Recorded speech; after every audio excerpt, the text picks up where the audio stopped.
Alright, let's look at cusco this time. So cusco is the next level. So previously you had hard-coded passwords in code. You had a previous level talking about conditional jump. I mean, it made a decision based on a single conditional jump, based on a single byte in your passwords. This time might be a little bit hard. So you need to start thinking about, how does a buffer overflow really work? In fact, actually before that, let's look at the flow of the program again. You'll see main, and then from main you'll see this call to login. And in login you see test password valid, which basically tests your input. It looks at the value of R15, and based on the value of R15 it either goes to unlock door and grants you access, or says password's not correct and prompts you to enter a password again. Now there's 2 or 3 ways to solve this. Either you guess the password, which we've seen before is highly unlikely that you will find one. The other way is to make sure that you get a value into R15 that would cause the jump to succeed and take you to the access granted door. Try that. I mean, if you succeed in that, that's great. If that doesn't work, then you want to think about, as I said before, how classic buffer overflow works.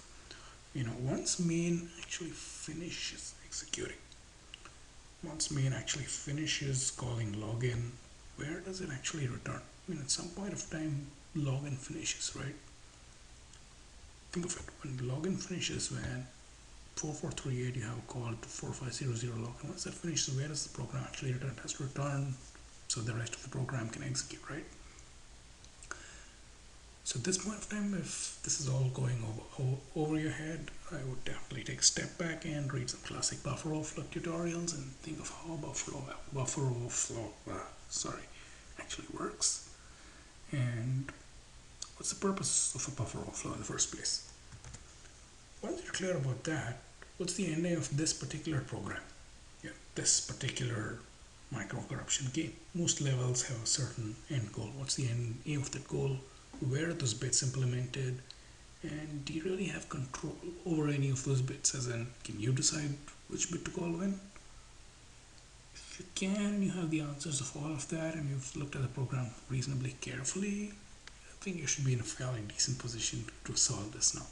Anything more and I'm going to give it away, so I'm just going to stop there and say good luck.